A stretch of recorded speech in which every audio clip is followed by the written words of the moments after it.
So hello and welcome everybody. So this is Lacey here on the Lyme Matters podcast. And I'm virtually sitting at a table with some really, really awesome people here. So I'll just let you know who I'm sitting here with. This is technically episode 1. So this is the home opener, as I call it, and have referred to the other people virtually sitting with me as. So I've got Cassidy Colbert with a T. So I've got Rich Johannesen and Matt Sabatello, and you guys know them from the Tick Bootcamp podcast. And Cassidy actually also has a podcast. So I'm technically sitting here with 3 other podcasters that are helping the Lyme and co-infection community in various ways. So I couldn't be more excited about the table that I'm sitting at. So hello, everyone. Hello. Happy to be here. Welcome and thank you so much. So this is going to be what we call a triple. So 3 aired podcasts. So it's going to air on 3 different podcasts. So it's going to air on my new up and running Lyme Matters podcast. It's going to air on the Tick Bootcamp podcast.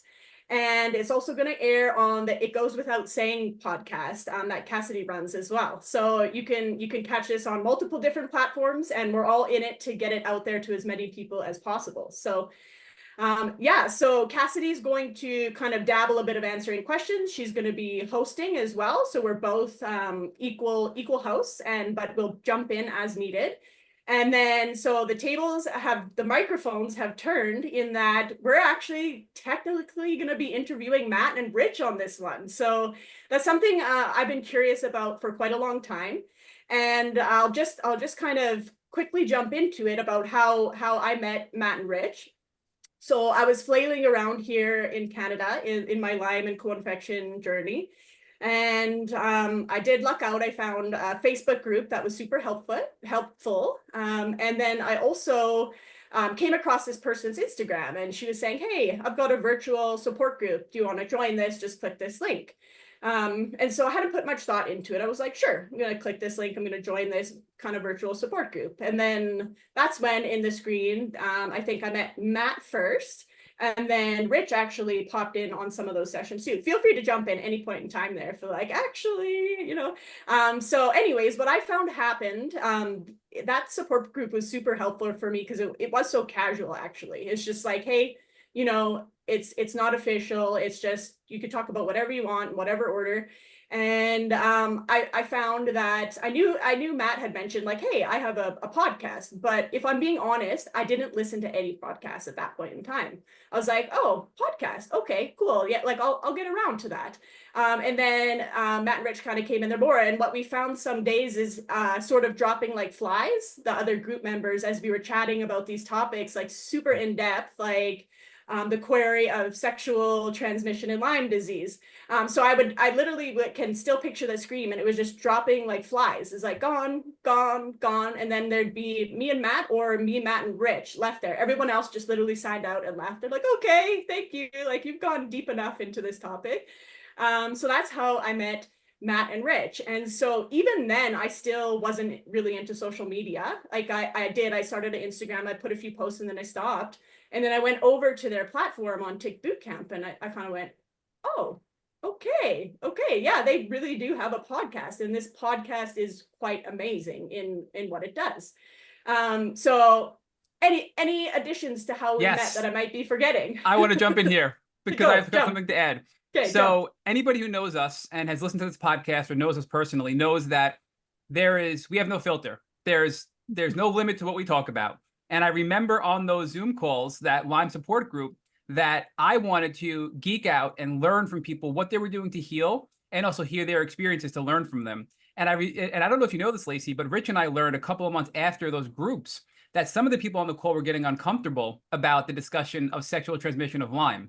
Oh, so, I won't go into the details, but, okay, just kind of giving a little bit of a heads up here. This podcast is going to be unfiltered. We're going to be honest and open about our experiences because that's what we feel the community needs to hear. But yeah, that was a very fun discussion, and we really enjoyed those discussions we had back then in that Lyme group. So that was a fun time. Okay, so now you piece together, hence the dropping of flies. Now I understand why. So yeah, thank you for filling me in on that. And of course, it is triggering for folks who are going through all that they're going through to think that it's possible that they could infect someone else Well, they could have been affected based on having intimate contact with someone. And, we understand, that in addition to everything else you're dealing with, having fear of intimate contact and how that could affect someone else is something that may be overwhelming to folks who are new to the community. Yeah, definitely. Yeah, I can see also how it could be a triggering subject for sure, just based on the interactions I've seen in social forums and such. So it's a heated topic, definitely. So that's how we met. And then Matt and Rich looped me into Cassidy's world here in that they've known Cassidy. Do you guys want to say briefly how you and Cassidy met? Very well, Cassidy, we met right from the very beginning of Yeah. Big Boot Camp podcast. We were contacted by Cassidy, who was doing some work with one of the awesome Lyme organizations, Leaf, and she was kind enough to set up a really, really powerful interview for us with her good friend Nancy, and we became good friends through doing that work, and we later interviewed Cassidy herself, and we had the blessing of actually physically meeting in person, Cassidy and Nancy, who were recognized actually by our community for the great work they're doing in the Lyme community generally, and for teaching Lyme awareness to the children in our community. So that's how we met Cassidy almost 5 years ago. Let me give another fun fact here. I'm sharing all kinds of fun stuff. So Cassidy, I don't know if you know this, and I hope I don't embarrass you by telling you this, but after we first met you, Rich just couldn't get over how vibrant and energetic you were. And just your energy. He said, I can't believe the energy of Cassidy, the positivity, the hope, the inspiration that oozes out of Cassidy. And that's what I remember still to this day from 5-6 years ago when we met Cassidy, is just your energy and your willingness to help and want to give back to the community. So it was a really fun experience for us. Well, thanks, guys. I had such a fun time coming and meeting you guys, and I still have. It's at my parents' house. It's the only thing I have left in my old bedroom is like the proclamation of, it was like Cassidy Colbert Day is what the town gave it. And like Nancy had Dr. Nancy Fox Day. And it was just like such a wild experience. And then we've kept in touch. Like, I feel like we talk every few months, and I'm always bothering you guys when I have any Lyme related issues. And I send people to take boot camp at least once a month. Like, I get people that ask me questions like, I have a tick bite, and I just boop boop, or I'll get their email and I sign them up for the tick boot camp email. I'm like, you need this in your life. So I am very grateful for all of you guys and the work that you do. And I agree with you, Lacey, that it's so funny because Matt and Rich are so just humble, but then when you like look at Tick Boot Camp and all that they have accomplished in such a short amount of time too, it's wild. And you guys are really truly leading the drive for the Lyme community. So we thank you. Well, thank you. That's very kind of you to say. Yeah. So I will have a quick question here, just a quick jump in. So did Matt and Rich, was it strategic that you chose to host this, two people that are self-proclaimed awkward human beings, or was that unintentional? Because I didn't know this. When you guys said reach out to Cassidy, I did, and I saw on her media she mentioned awkward human being. My people that know me, 100% they'd be like, oh, you're really awkward in that interaction. I'm like, no, I'm fine, I feel good. They're like, oh, it was pretty awkward. So was that the question is, was that intentional or unintentional? It was unintentional. It's just because we're both so awkward, we didn't realize you're awkward. Exactly. I'm gonna say that I think in order to have a podcast, you have to be awkward in some shape or form, and that's how you end up podcasting. Nice. Yes. Okay. We tried to remove our awkwardness in the beginning, and we were horrible. When we just accepted the fact that we're weirdos and we showed our true weirdness on our podcast is when we had a lot of listeners. So anybody listening, be weird, be yourself. That's all I'm saying. There you go. Words of inspiration. Yeah. But anyways, I guess we should sort of jump into a little bit of your story, Matt and Rich. So I did do my homework. I listened to your interview on Cassidy's podcast. So I saw you guys. What I'll do is I'll just sort of send people there because you guys did such a good background of what is Lyme disease and some of the things around that. So I will send people there to Cassidy's podcast to check that out. And so basically, if starting from scratch, so you guys are located Long Island, New York, is correct? Hopefully I got that right. We are. That's what I wrote on Yeah. my notes. So Yes. and then so yeah, so if you guys, I know you guys have told your story a few times here, so your story. So fill us in. So how did it all start? Lyme disease. I know you and Matt connected. Sort of brief us from the start, and then we'll jump in as needed. So I think it's how it begins is Matt and I actually worked together on a political campaign. Matt is the nephew of one of my good friends, and I was charged with running a campaign for a local environmentalist who I didn't believe, and I don't think anyone believes, had a shot in the world at winning the campaign. So we were trying to put together a bootstrap effort to run a campaign against, believe it or not, a campaign that was being run by a billionaire. Matt was kind enough, after just having graduated from his graduate school program, to join the effort to swim upstream and try to elect a local environmentalist. And as luck would have it, or as God would have it, we won. The campaign that couldn't be won, where we were outspent more than 14-1, and a national campaign working against us, we won the campaign. So Matt and I had a very nice experience together, where Matt was running the IT element of the campaign, and I was the campaign manager. But then we moved on with our lives, because I'm old and Matt's young, and my children would make fun of me if I hung out with Matt. They still make fun of us, by the way. They do. Do they? We didn't see each other for probably about 10 years. There was a long gap in time between the early work we did together and then our reconnection. And we were reconnected through that same group of people, but this time it was because Matt had become chronically ill. He was unable to work, and his employer was about to discharge him for various reasons related to his chronic illness. And I was asked if I could help Matt to defend himself, which was kind of a weird question, because your listeners will soon find out Matt never shuts up. So I really couldn't understand how this very articulate, very talkative, very intelligent person would need help to defend himself. That was odd. And so I contacted Matt. I invited him to come into my office, and it was shocking. The physical transformation that Matt had gone through was shocking. I quite frankly would not have recognized him if I saw him in the supermarket, had I not known he was coming in. And he was just so sick. Just, are you sick. able to give our listeners a little bit? So I know it was shocking if it's not difficult for either of you, but from the outside looking in, what does that sort of look like? Like, does he look frail? He went from being an uber fit young man, very, very fit young man, to being a fat old man. But more than just his physical appearance, the physical transformation, Matt lost his hair. He gained a tremendous amount of weight. I literally would not have recognized him had I bumped into him in the supermarket.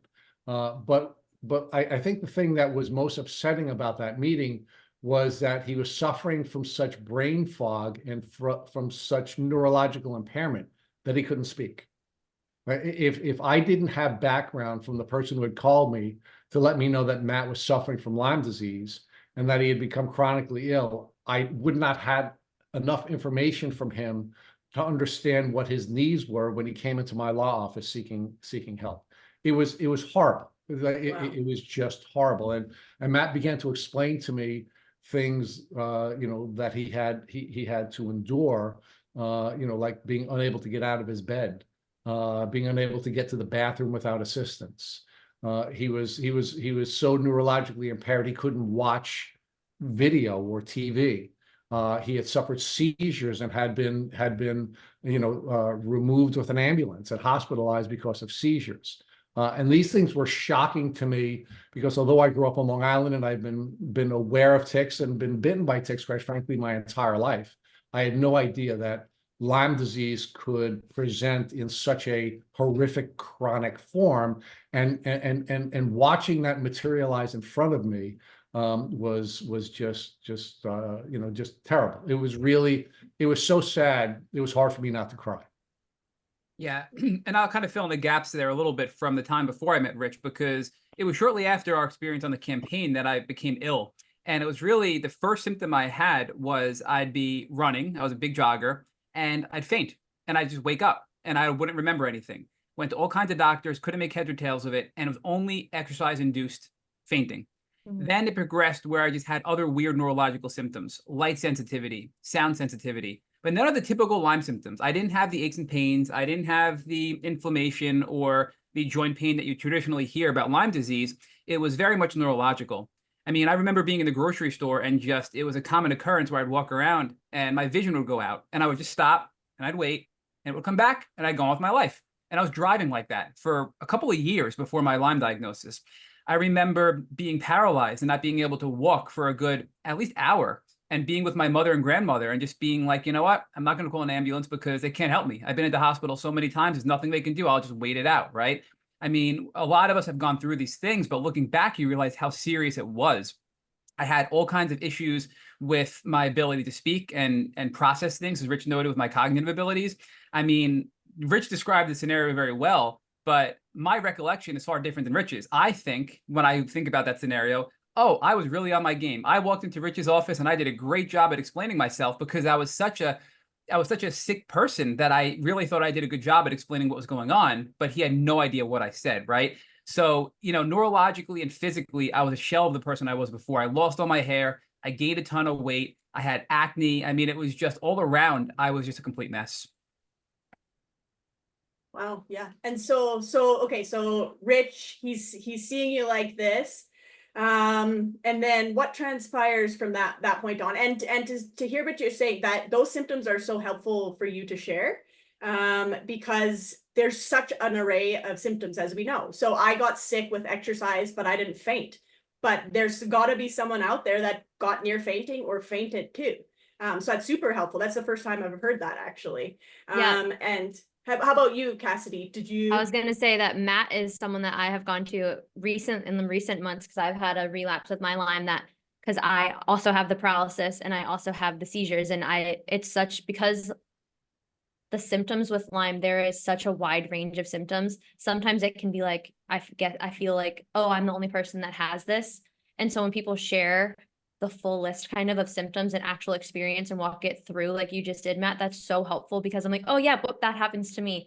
And like the paralysis and not being able to that's why I told you guys I'm standing at my desk, because I could feel it coming. And I was like, if I'm sitting down, I'll get paralyzed on this podcast, and didn't want that to happen. Oh no, and then you don't want that. Yeah. And the looking back at it and realizing how serious it actually was. But in the moment, you're in such, like, I have to fight through it, kind of, you're in just survival mode. So you're like, oh yeah, no, that's fine. It's fine. I can just keep going. When we talk, I know we'll talk about it later with the mental health aspect of it, but it is really daunting to kind of look back and be like, wow. But it also feels empowering sometimes for me too. Like, oh, I did that and I persevered and made it through it. So always remember that. So the next step in our relationship was that I had to begin to study Lyme disease as part of representing Matt in this work-related incident.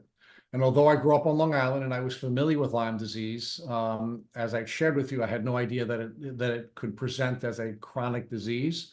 And I had to study this disease enough to represent Matt. And what I've shared with many of our friends in the past is I learned enough about Lyme disease to become dangerous and to successfully work with Matt so that his less than scrupulous employer understood that it was not wise for them to try to terminate Matt. And the finger of God did make its way into that experience, because Matt, who was working in a very toxic department with many toxic people, was moved from, as part of the work we did together, he was moved from that toxic department to another department, at the same employer. But what was wonderful about that is that the person who was the director of that department also was a patient with chronic Lyme disease. And he and Matt began to work together, not only as colleagues, but also they went on a healing journey together. Yeah. And that was, I'm still very good friends with that man to this day. And we went through a lot of journeys, a lot of our journey together, and we've helped each other very much like we've helped each other through this podcast and the Lyme community that we built. So it was a really important step for me because I was able to be in a place where I wasn't attacked. I was able to focus on healing and not have to worry about my job. So that was really an important part for me to begin my healing journey because it was very difficult to stay employed, worry about making money, worried about how you're going to afford treatment, what is treatment, all those stresses that all of us face when we're dealing with Lyme disease. So after that, after Matt was moved, I moved on with my life. As I said, I'm old, he's young, and we were going to avoid my children making fun of me for hanging out with someone who was just a little bit older than my oldest child. And I thought that would be the last time we see each other for another 10 years or so, I thought. And my youngest daughter was graduating from high school. And I was working in our yard and getting our yard prepared for a graduation party. And at the end of the day, I went in to take a shower, and I was washing off all the dirt and all the mulch that I was working in for that day. And I ran my hand down my right thigh, and I found an engorged tick on my leg. And although a tick bite was not a new experience for me as a native Long Islander, or almost native Long Islander, I've been living here since I'm 2. I was not Lyme woke until that time, and because I had studied Lyme disease in preparation for representing Matt, and I understood that an engorged tick meant I was being bitten for quite some time, and I also had seen what it could do to you. I had an anxiety attack in the shower, and I pulled the tick off my leg. And I had all kinds of anxiety sweat pouring out of me, and I wrapped the tick in toilet paper. Why, I don't know. And then I got on the phone and I called up Matt. And I said, Matt. This is an important part here, Rich, though, right? What to do when you're bit by a tick. Do not be Rich. Do not panic. Because Rich called the neurologically impaired Matt Sabatello, couldn't even tell him what was going on with his health to say, what do I do because I'm bit by a tick? Not only could I not communicate, I got bit by a tick, I got sick, and I didn't get better. So don't panic, don't be Rich, and make wiser decisions in life. No, I'm kidding. Well, so Matt did give me some advice, however. He said to me, make sure you hold on to the tick and bring it with you to your doctor's appointment, and make sure you call your doctor and make an appointment. So I hung up the phone with Matt and I called my doctor's office, and I, quite frankly, did not have a good experience. The gatekeeper and I had a bit of an exchange where I was demanding an appointment, and she was denying me an opportunity to go in to see the doctor, and told me that I should not go in to visit with the doctor until at least 6 weeks had passed, or until I became symptomatic. And I knew that was the wrong answer. So the gatekeeper and I went back and forth. And when I finally threatened to make sure that they couldn't go home until they saw me, she agreed to give me an appointment a couple of days later. And I waited until midweek the following week to go to my doctor's office. And I did not get to see the doctor. They only allowed me to see the PA. And we did not have a very productive first appointment. It was so bad that when I was showing the PA the tick, and I asked whether or not he wanted to look at the tick or wanted to send it out for testing, he said no. And I said, well, I'm told by somebody who has Lyme disease you should be looking at this. And he's like, no, we don't need that. Don't worry about that. I finished the appointment. He did give me 5 days of doxy. And I didn't know whether that was good or bad, whether that was enough, it wasn't enough. I mean, I just didn't know enough about what my treatment options were, and he certainly wasn't giving me any options. I then did what old men do. I went on to Amazon and I bought every book on Lyme disease. And Matt and I counted them together. I read 32 books on Lyme disease over the course of the next about 6 weeks. And that's when Matt and I developed our new relationship, because what I would do is I would read a chapter. I became obsessed with Lyme disease because I did not want to get sick. I was in a position where I had a daughter in law school, a daughter in medical school, and a daughter who was about to begin her college education, and I just couldn't get sick because I'm a self-employed small business owner, and their future was going to be limited if I wasn't going to be able to honor my commitment to paying for their education. So my obsession was to stay healthy, and my obsession was to come up with a plan because I had a doctor's office that wasn't competent, and they weren't going to give me that plan. So what I did is I tore through these books, and each night I'd call Matt, and I'll let Matt share with you what was happening during those phone calls. So just to kind of have some fun here, we have all those books that Rich bought when this happened, and all the new ones we've been, mailed from our podcast guests and people that we've encountered in the community. And now when we do our new YouTube channel, we record in person, we have all of these books stacked up behind us on a shelf, and it looks really cool. And to reflect on all that, I read maybe not many of them. Rich read every single one of them and started to call me every single night. And, Rich and his wife thought that he was annoying me, right? And I'm like, no, I had no life. I had no friends. All my friends abandoned me. I was still really sick. I was barely able to function and go to work. And, keep in mind, I was back at work, but I was being driven to work by family members because I wasn't neurologically cleared to drive for 2 years when I was back at work. So I had no life. This was my social life for me. Now, I started to learn from Rich as he was learning, but he wasn't learning what to do to protect himself. He wasn't learning, what do I do if I'm bit by a tick to not get sick? He's learning about the Lyme wars. He's learning about the debate, is chronic Lyme real or not? Is it a persistent infection? Is it an autoimmune disease? Or is it completely made up and psychological? So now he's getting more anxious, like, crap, what am I going to do? There's no consensus out there. There's conspiracy theories about it being a bioweapon, which we've now learned from Chris Newby and Julie Millay, who we just had on the podcast, that there's a lot of merit to those claims. But it created more fear and anxiety for Rich than anything. But what it did for me was validate me. And I'm not sure that Rich understands the level it did this for me, because prior to this, I felt like I was this weird alien. You go to the doctor, you get treated with something, diagnosed with something, and you get treated with some sort of medicine and you feel better. That's my experience with medicine from a child.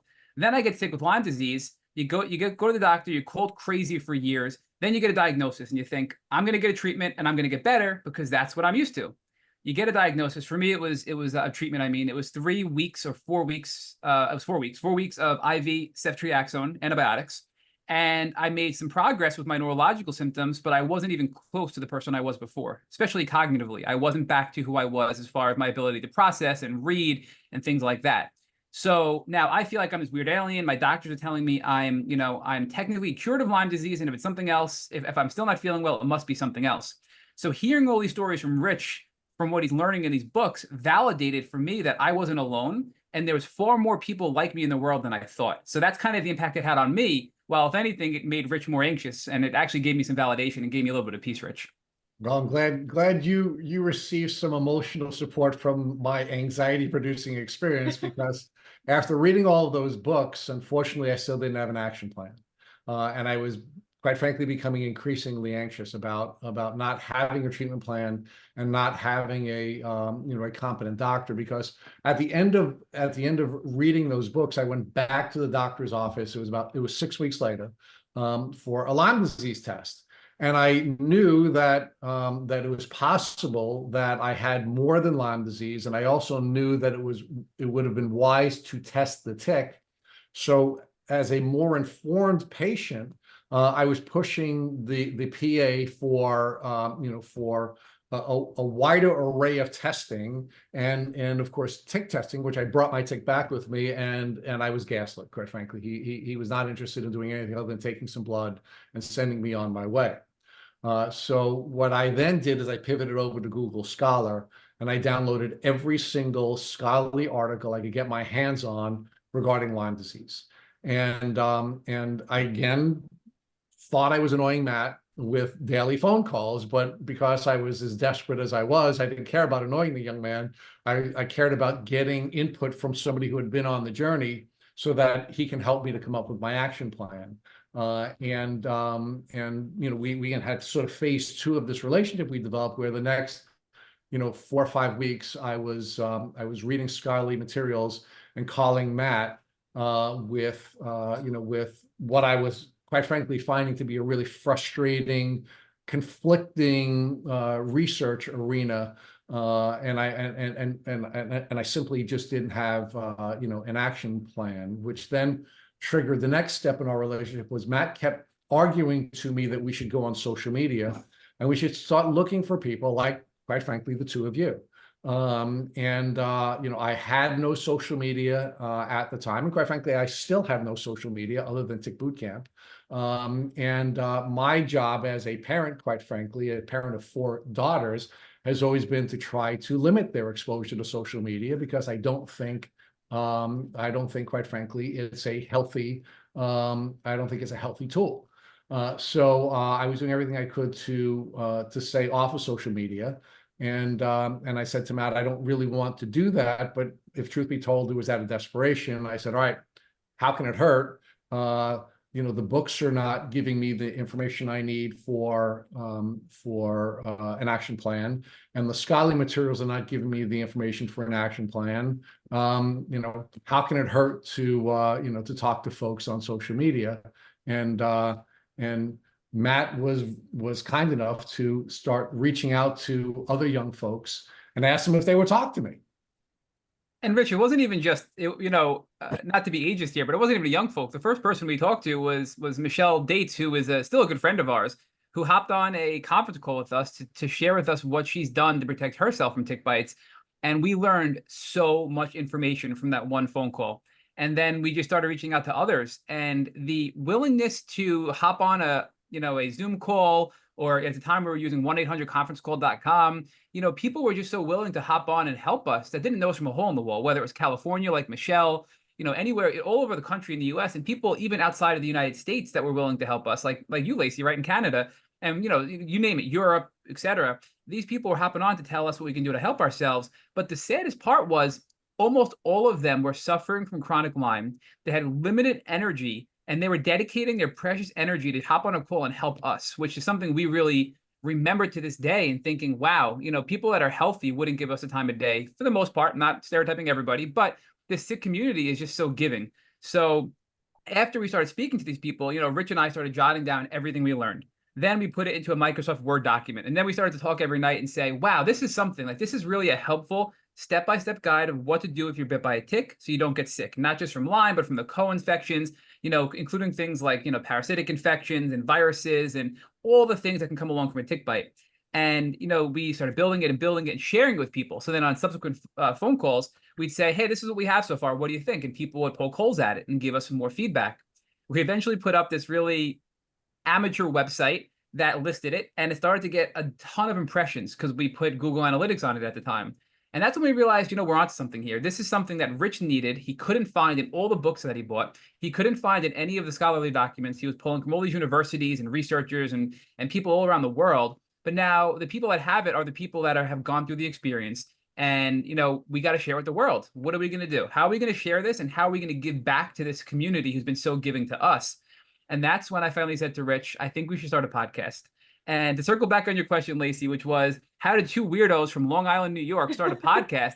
It was because we couldn't think of anything else. And I was still so sick, I couldn't do more than just sit on a phone or sit on a Zoom call and talk to somebody. In fact, we didn't even share the video because I was so neurologically impaired, I couldn't watch video. And I only wanted to share audio because I thought most of the Lyme population couldn't watch video. So it was really just the first idea that came to mind. And because we are weirdos and we tried to be normal and we're not normal, it was really bad at first. And, this is some fun background information. One of our first guests that we interviewed was on site in person, and it was so bad, she had made us take it down probably, I'd say, a couple of months into it being up. And then she'd come back and say, hey, it's on Google. I found it here. Take it down here. Hey, it's over here. She scoured the internet to find all traces of it and made us take it down. So we were really, really, really bad at first. I mean, every indication was we shouldn't be doing this, because then we had somebody who was supposed to come on who was a local Long Island, leader of Lyme and tick-borne illnesses, who was just unwell, we found out later on, but basically accused us of hacking into her 1995 website, saying we stole her contacts, when an automated email went out reminding her of the appointment on the calendar, because we send an email 24 hours before the event that she thought we hacked her website. I get a scathing voicemail on my cell phone saying, you're going to be sued. I've contacted my board. I'm still really sick. I'm like, Rich, what are we doing? Why are we doing this podcast? You deal with this. It was just such a mess. So now Rich has to go and deal with this, made up lawsuit that never happened, but we kept going and going and going. And thank God for Rich, because now, this when Rich described, he started doing his research, basically from Rich's tick bite forward was the beginning of our friendship. And, fast forward almost 6 years later, Rich is one of my closest friends to this day. And, he did all this research to figure out how can we be better? How can we help people? And he took all these courses on retention and, the hero's journey outline, and then started teaching me in a way I can understand it when I was still very neurologically impaired. And we started implementing and adopting these techniques that he learned. And then we started to see ourselves turn around, and our numbers just one day just blew up. I mean, we're over 3 million downloads to our podcast in about 5 years. And, here we are and talking to you guys, right? Doing this triple. And we'll get into how it's helped me personally and Rich personally. So I don't want to go too much, but I'll pause here for any questions that you, Cassidy, or you, Lacey, may have. Let me just add one more piece, Lacey, because I don't think Matt's being fair to himself. Okay, yeah, go ahead. When we had gotten to the end of what I thought was our journey together, and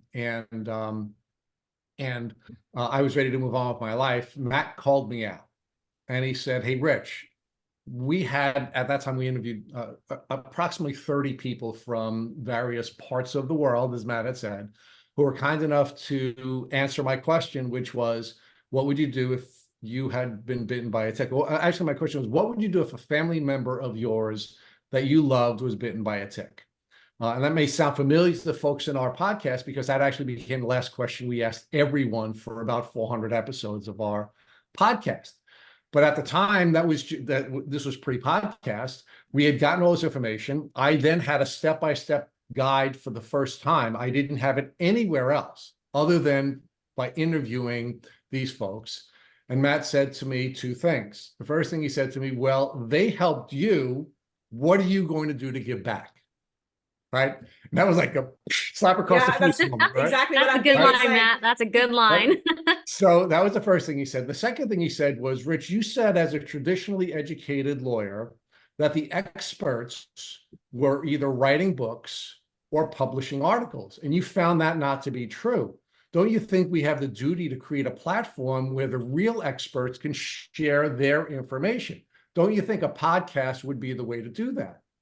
And I said, "How do I say no to that, Matt? It's like 2 for 2, right?" I said, "But here's the problem. We're going to suck. Are you prepared to suck, Matt?" And he said, "Yeah, let's just do it." So, Matt is not being fair enough to himself, in the way that he was describing this, because he was really challenging me, and he was being willing to be vulnerable himself. And I think that's one of the most important lessons that, we'd like to pass on to folks in the community, because one of the things that's really challenging about attempting something new is that you hold yourself out to a standard that is not achievable. And it's one of the reasons we get triggered and we don't get started.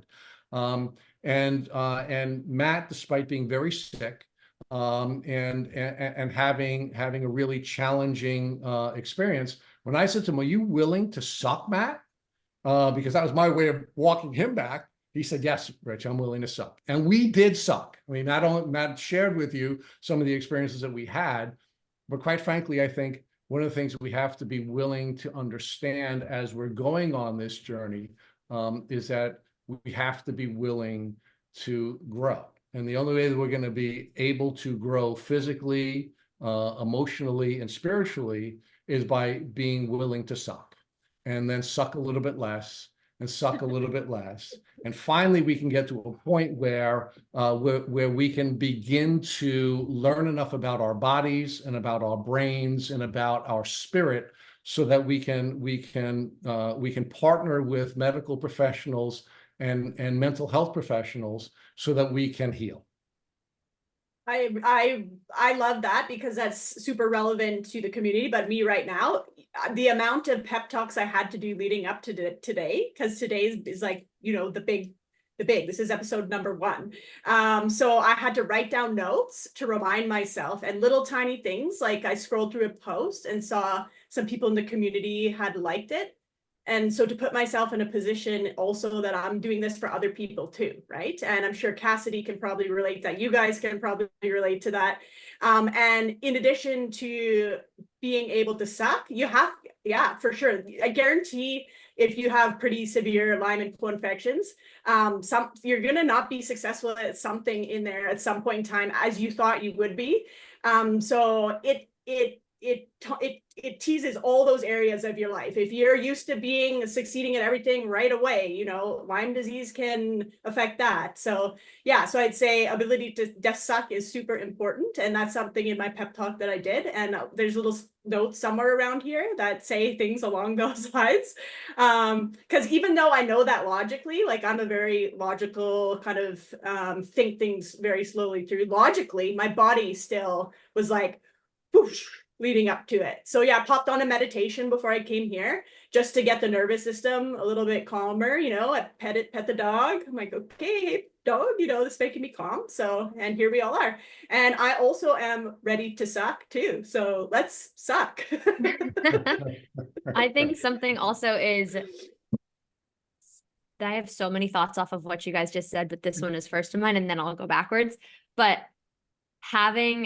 knowing that you're going to have to be vulnerable, because what we're talking about is such a vulnerable thing in the experiences that we have all gone through. And like, I have a TikTok where I talk about a lot of stuff because I was like, oh, sometimes it's like a quick little 2-minute thing. And I was like, that's not worth me making a podcast episode about this 2-minute little rant that I'm going to go on, but also just sharing those things. And the thing I always say, whether it's my blog, whether it's my podcast, whether it's TikToks, whether it's being on someone else's podcast or anything, or just having a phone conversation with someone, it's if like one person gets something out of this, then that's enough for me. Because I always think back to when I first started my Lyme journey.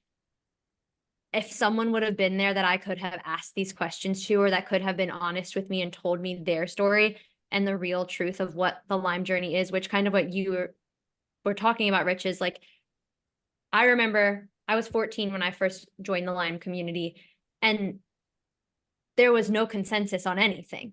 And it's so overwhelming, especially when you are sick. And I was so lucky to have my mom on my side, but she's also like, what is going on? And so in all our lives, you're always kind of told like, oh, doctors know best. But the one thing that I learned from having Lyme is that doctors don't always know best. In fact, they're actually mostly wrong, especially when it comes to the Lyme stuff. And it was kind of like a rewiring of the brain in that way of like, oh, question everything and being your own advocate, and having it all put into one place is so nice. And then you guys touched on the Lyme community. I'm a member of several other chronic illness communities, and not to shade them, but the Lyme community is like no other. And it really is like you said, like the sick people are the ones that are willing to help, and they are taking what little energy they have to reach out and help people. Like, look at this podcast, the table right here, like you said, Lacey. I like this table. I'd eat at this table, provided you guys cook for me. No, just kidding. I'm just kidding. You don't have to. I'd eat anyways, but using what energy to help each other. And because I also think it's all probably coming from the same place of helping make sure that information is out there for the next person. And Rich, even you, like, you don't have Lyme. You're just here helping the rest of us out of the goodness of your heart, which is so freaking amazing. And you both deserve all the praise, and you don't suck. Yeah, well, no, that's my biggest takeaway. I think it's important for all of us to understand that when we want to achieve a goal and we set an intention, that what we're often doing and what we have to do is we have to become the person that is able to do what it is that we're not capable of doing today, right? So we create an intention, and right after intention always comes disruption. And the reason disruption comes is because there's a large gap between where we are now and where we want to be. And when we look at that huge gap, in many cases, it triggers us into paralysis, right? So that's why what Matt and I have gone through, and again, all the credit goes to Matt for this podcast.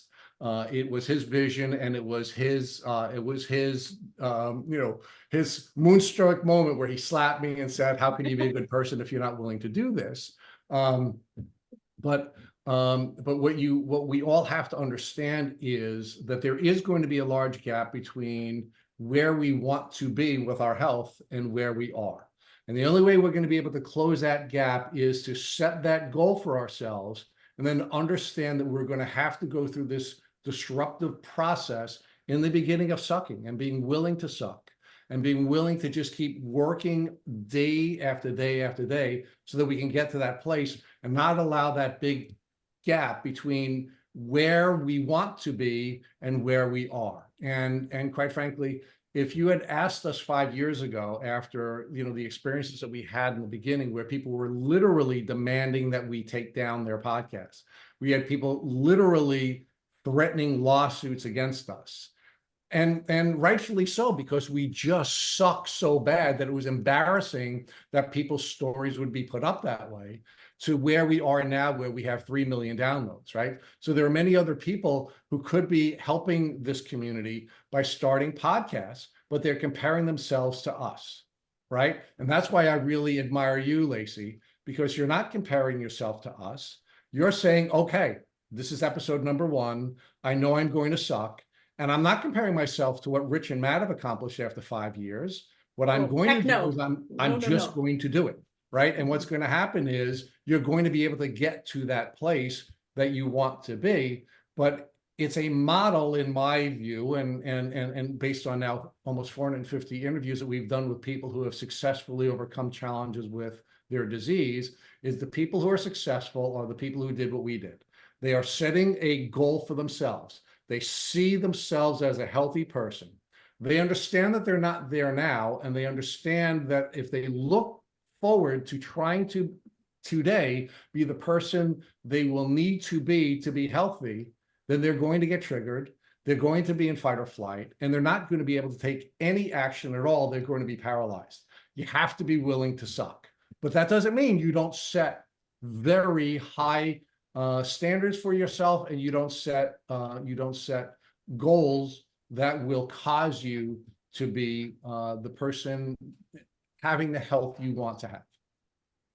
Right. Yeah. And kind of what you're saying there, you like that broader kind of goal. And sometimes for us with the neurological issues, breaking it down into tiny, like little chunks, like, oh, I might just actually, the goal today is to complete adding in this one supplement. Like some of my goals are that broken down, and still even today, because I'm sitting about, when you guys interviewed me, I was about 65. You guys queried higher than 65. I wasn't sure. Since I've talked to you guys, I'm definitely at least 75% of my pre-illness state, with, to be honest, I'd say better care of myself and my nervous system.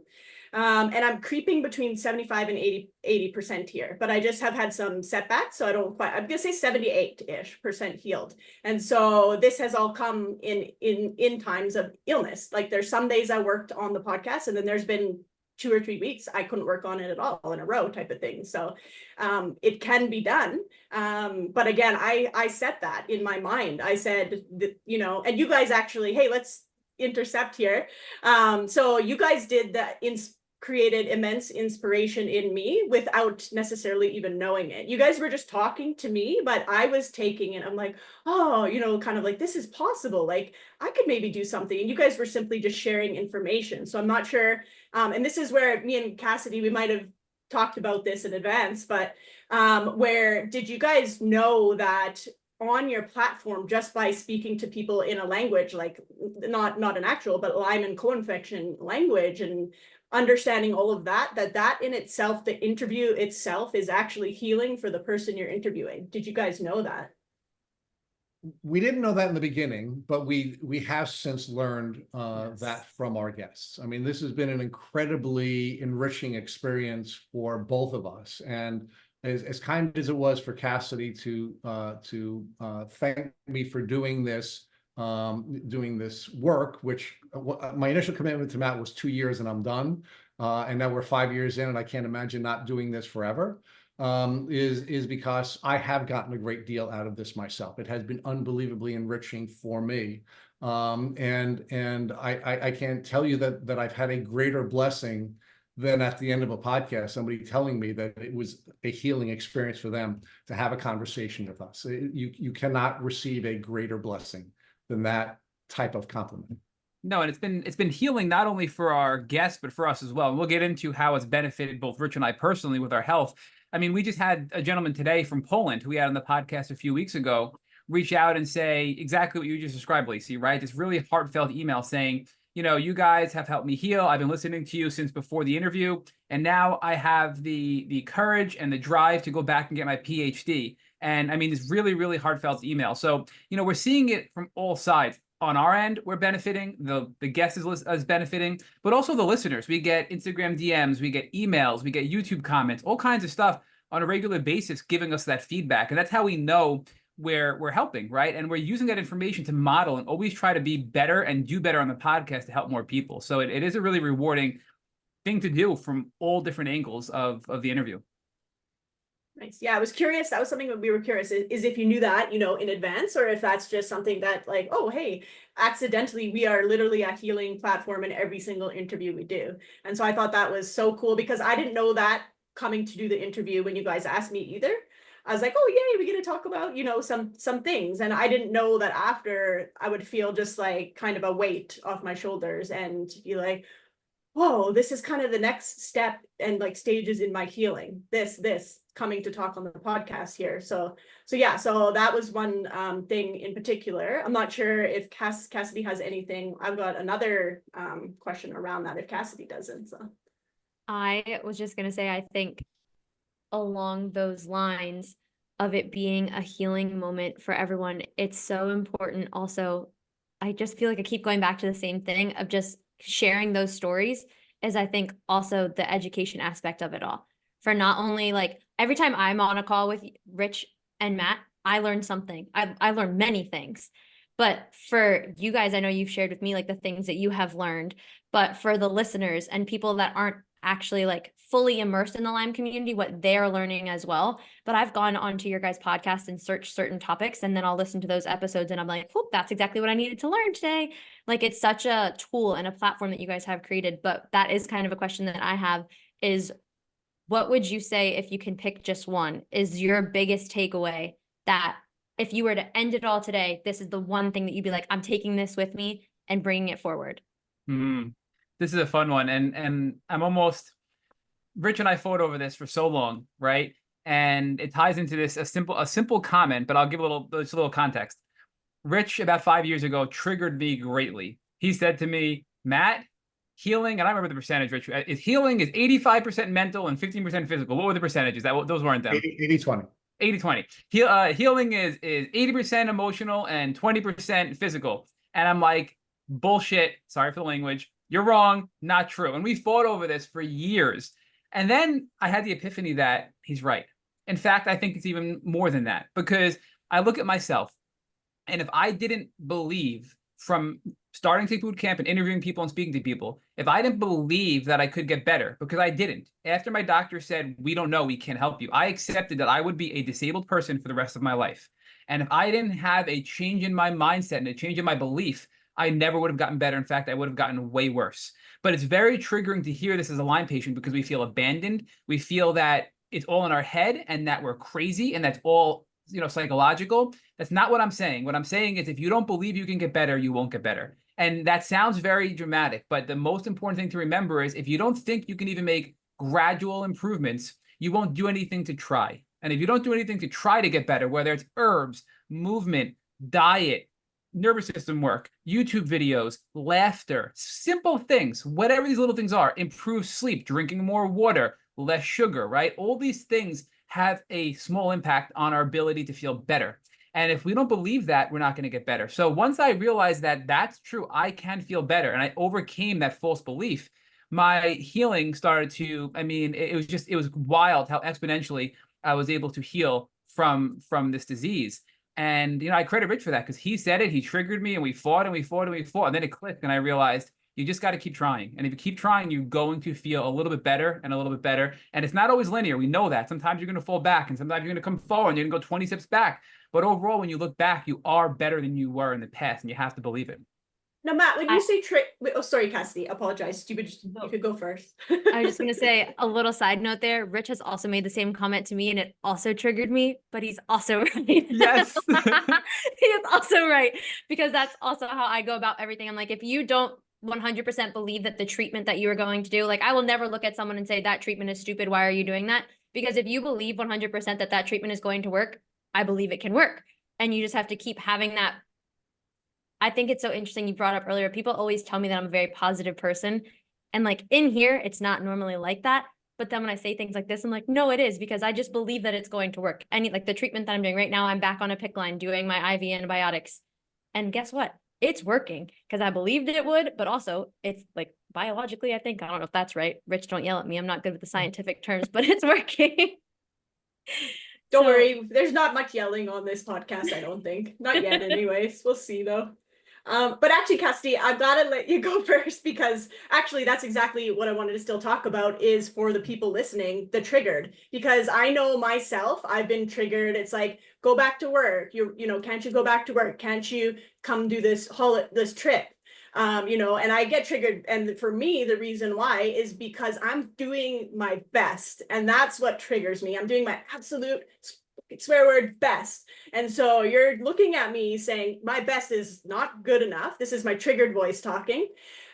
So what was the triggering aspect of that for you guys? And then we'll kind of loop back around because I did find a way to sort of come back out it, but I'm curious for you guys, like what's triggering in that type of stuff for you guys? What does it feel like to be triggered? Yeah, I can say, and I can give you a couple of examples of when I've been triggered. And you know, I think triggering is it's a very distinct feeling, and I'm struggling trying to find the words to describe the physical feeling, but there is a physical feeling to it. Like you feel it inside in your core. It's almost like everything compresses in, and you just kind of like sink. You feel like you're sinking. It's just a weird feeling.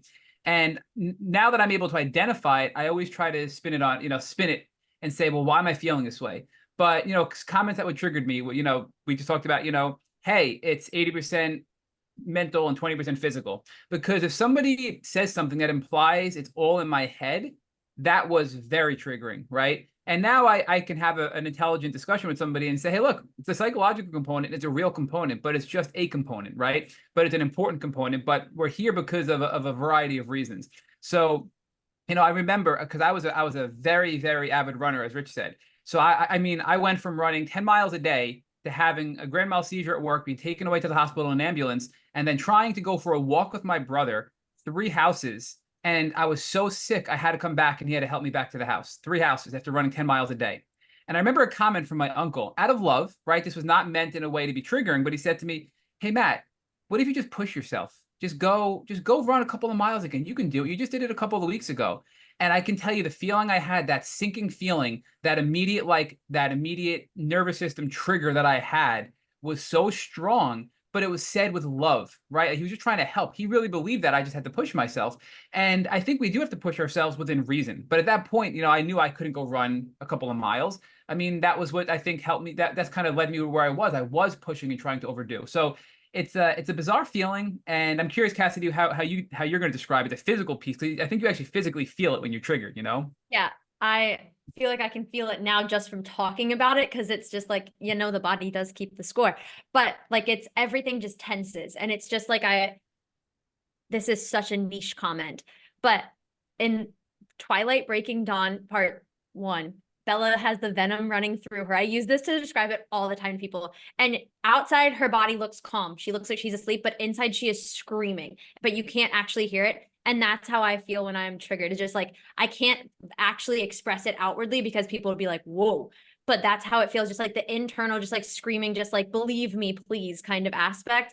And I think some examples of triggers for me, one that's happened kind of recently is like what do you like? Why can't you do that? But you look like on your social media, you look like you're doing fine. You're out with your friends, you're doing this. And I was like, what I post, like what you may be seeing is a snippet of my day, maybe. And what you don't know is that 20 minutes before that picture, I was on the couch having a seizure.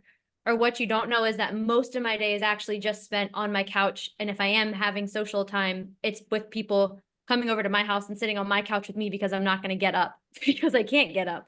Or that like people have had to help me go to the bathroom in the recent months and stuff like that. But I'm not going to post that. I would post it on my social media, but like I don't. But like those kinds of comments from people, because Lyme is mainly an invisible illness. And so the comments when people can't actually see that you are sick, and then kind of like you were talking about, Matt, with the it's in my head comments, because if someone is telling you like, oh, the emotional aspect, it's so hard to separate, for me at least, the like, oh, like my trauma, my emotions, that kind of thing, from I'm just making this up. When it's like, no, like I physically cannot move my body parts. How am I possibly making that part up? But that's not kind of what they're saying. But when you also add in that it is hard a lot of the times too, you can't see the Lyme, and that the testing that we have is so inaccurate and like so unpredictable with a lot of those things, that it is hard sometimes to not let those voices then creep in.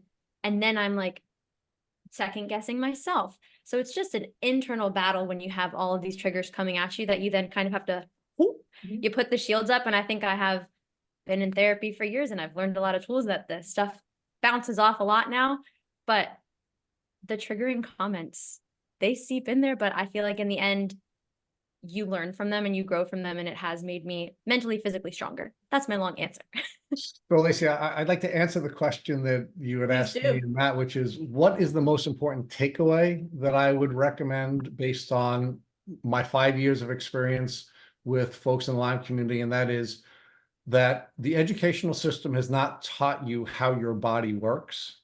And it's very important to do your best to educate yourself on the system, the major systems of your body. And in my view, the most important system you should study is the neurological system. And if you understand the neurological system and how it works and how it controls everything, it will help you to understand a lot of what we were talking about here. And the neurological system really is not as complex as it sounds, because it really is a system where you are you are sensing objects in the world. You're then converting those senses into perceptions. Your perceptions then become your thoughts, your feelings, and your actions, both your voluntary and involuntary actions. And the primary purpose of your neurological system is survival. It's survival software.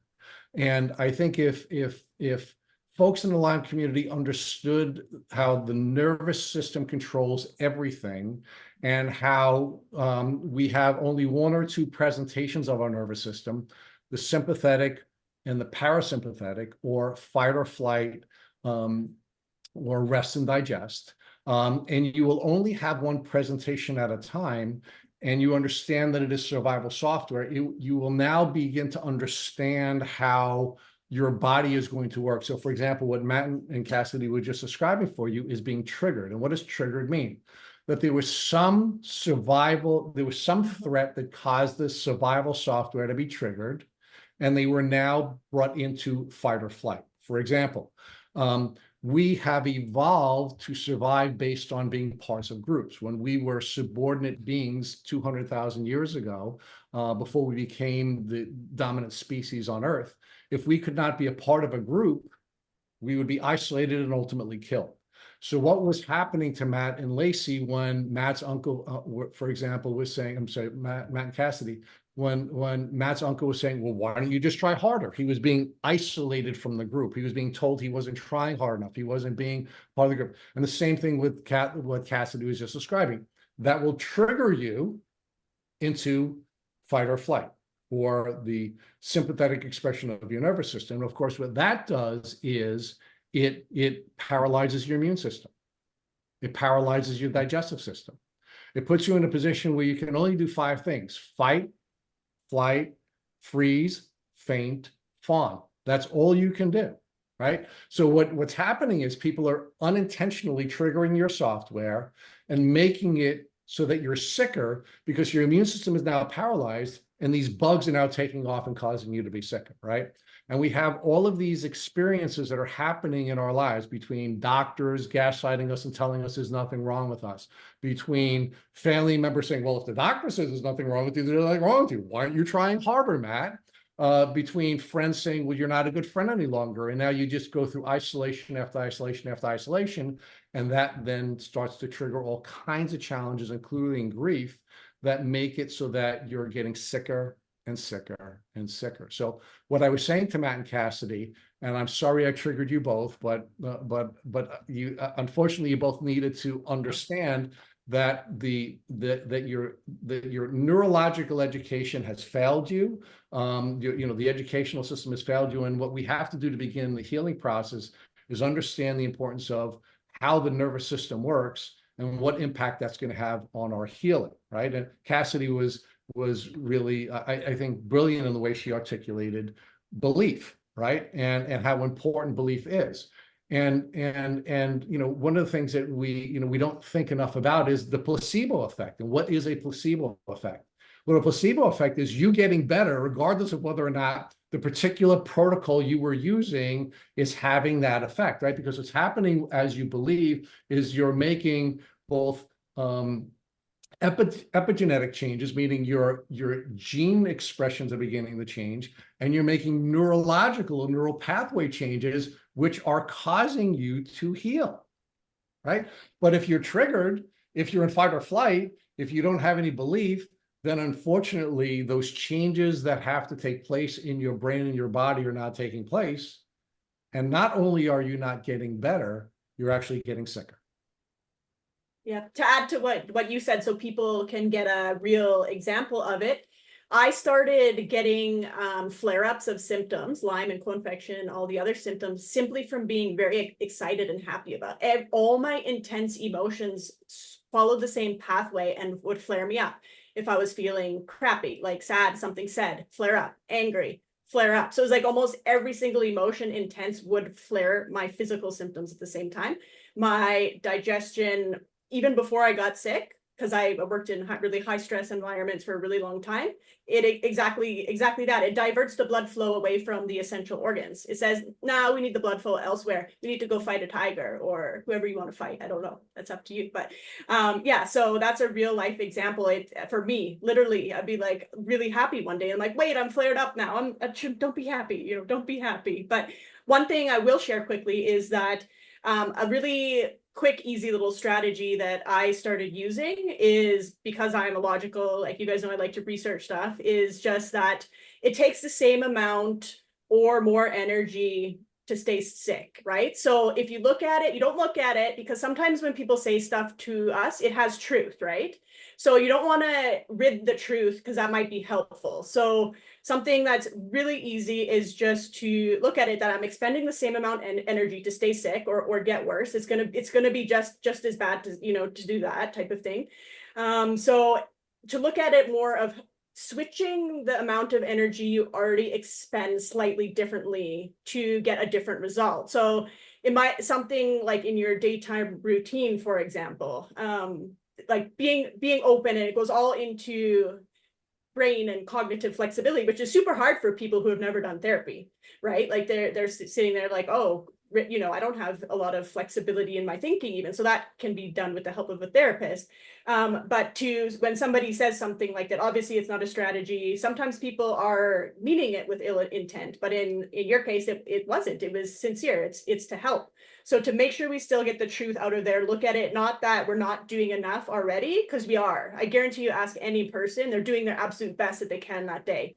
It's about what they're already doing and making tweaks to that. So the switches of the energy, the same way to get a different result, is kind of how I looked at it when if people, because I got those hard lessons from social media, actually, that hey, things might be keeping you stuck type of thing. So kind of openness to that. But yeah, I just want to share that one little tip. I don't know if anybody else has any little quick tips, like if you are being triggered, that help for nervous system or. Well, I mean, there are many, and I think we have to look at two different types of triggers, right? I mean, there can be these events that are triggering us into fight or flight, and then they can be experiences that are causing us to be stuck in fight or flight, right? Some people will call that PTSD. Some people will call it, a sympathetic flywheel where we're just stuck in fight or flight all the time. And I think the techniques that you'll need to use when you have a short-term trigger are different than the techniques you're going to need to use if you are stuck in fight or flight. And one of the experiences that Matt and I had together, which is why it's been so wonderful for us to develop the friendship that we have, is Matt would say to me when we were working on something together, well, you're healthy, so why don't you try it first? And then if you don't get sick from it, well, then I'll try it, right? And one of the most powerful experiences I've had, quite frankly, is using the HPA balance from the Vital Plan. And one of the things that I kept saying to Matt was, Dr. Roll said that the herbal protocol that he's created that he's the most proud of was the HPA balance. I think you should try that, Matt. I'm sure I triggered him when I said that. And he said, well, Rich, why don't you try it first? And I said to him, okay, I will try it. And it has been a life-changing experience for me because I lived a life in fight or flight for various reasons. And as I started taking this herbal protocol, it started to balance out my HPA axis. And after living for, over 50 years in this state of fight or flight, and having all of these all this adrenaline rushing into my system all the time, the minute I'd wake up in the morning, having all this adrenaline run into my system, what I learned from Dr. Rawls is that what happens is our cortisol receptors ultimately retard. And as a result of that, we have this rush of adrenaline that comes into our system. And we're now neurologically and chemically stuck in fight or flight. And the only way that you can get out of that is by now modulating your cortisol receptors. Well, guess what the HPA balance does?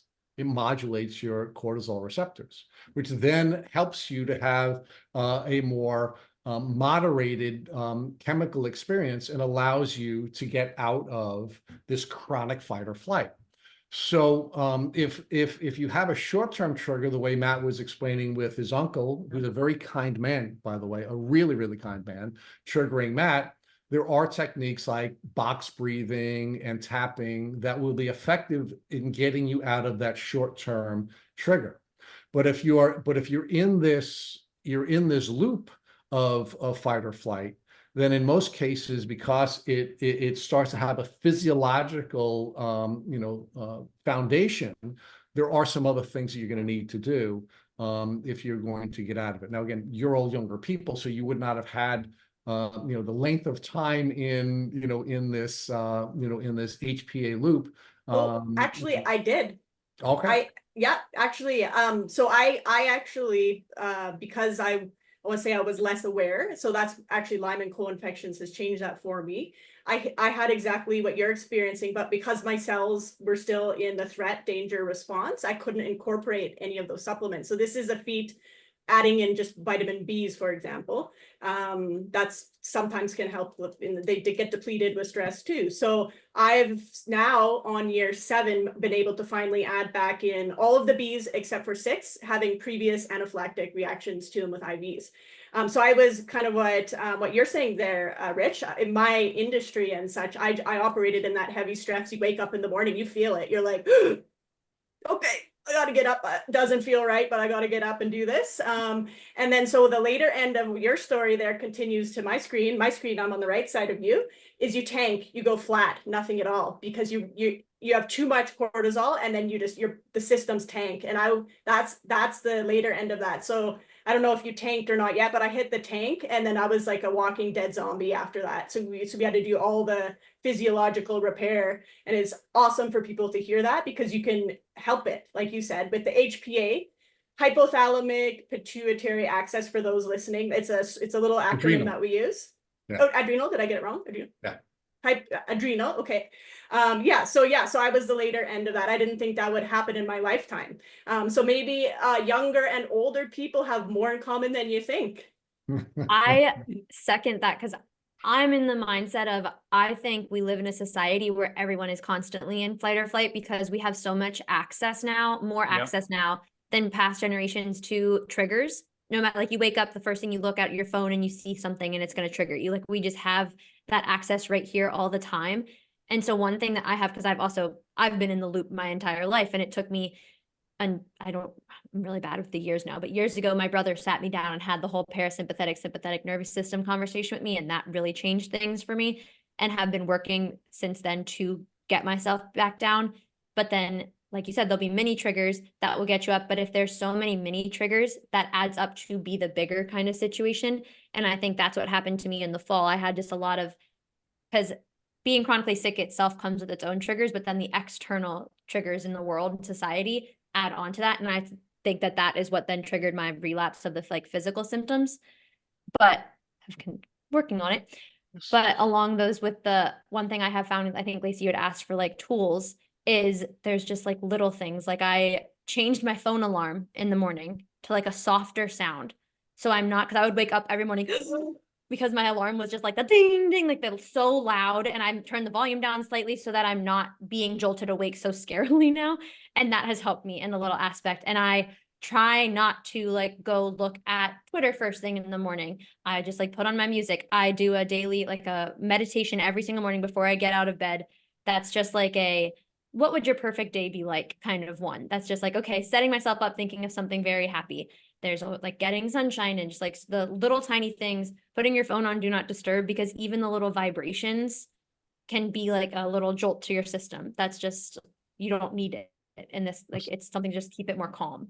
One of the things that I learned from Cassidy, I know Matt wants to weigh in, but let me just share this one piece. One of the things that Cassidy shared with us and she taught me was that she lost her ability to feel. Right? She said, I don't have emotions anymore.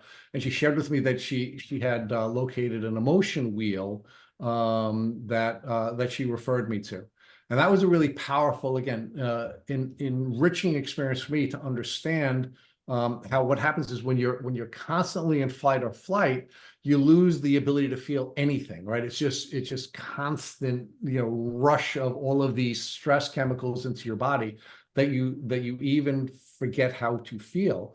So that was another one of the things that was really helpful and enriching for me personally, when Cassidy gave me a language to articulate what was going on for me that I just didn't have, and a set of tools that I could use to try to now, when my stress chemicals were modulated, to now start to feel emotions and understand the different emotions and how they don't all bleed together for me. And that was, again, I've never shared this with you, Cassie, but I thank you for sharing that with me, because it radically changed my life after I had more modulated, stress chemical processes. I was able to now start to feel again and sort of relearn what each of those feelings were and how to read those signals. Yeah. Cassidy, I don't know. I want to echo that, because Rich has learned a lot from you, and he's had a lot of your quotes up on his board probably for years now, and a lot of things you taught him. So that has meant a lot to both Rich and I. But I do want to kind of, a couple of things I want to weigh in on here. The first one is that Rich talked about when you're stuck in fight or flight, when your nervous system is triggered, it obliterates your immune system, which is true. But I think an important part to this is what Dr. Kathleen King teaches, who is the founder of Primal Trust, who we've had on the podcast. And she talks about the cell danger response. And just yesterday, she put up this brilliant Instagram story that blew my mind. I literally screenshot it and I zoomed in on it because it was so good. And it showed your cell. So your nervous system, your fight or flight response, and I know all of us, including Rich, have been triggered into chronic fight or flight, not acute, right? We've been stuck in that loop and we've had to take steps to get out of it. When you're in chronic fight or flight, your cells at the cellular level, which control your immune system, and every organ and system in our body are not functioning properly. And the cell danger response theory goes into how and why that happens. So people, I don't want to get too much into the science there and what it does, but it's a really cool concept and a lot of cool visuals out there from Dr. Kathleen King. But I think to answer the original question, how do we address this from both a chronic and acute standpoint? The chronic side of it, you need a lot, right? I think you need a ton of herbs, a ton of different things that work for us differently. And then, the acute side is a little bit different. So for the chronic, I'll say the HPA balance for me was huge as well, with just like Rich. That allowed me to overcome the fear to try new things and then to begin my real healing journey.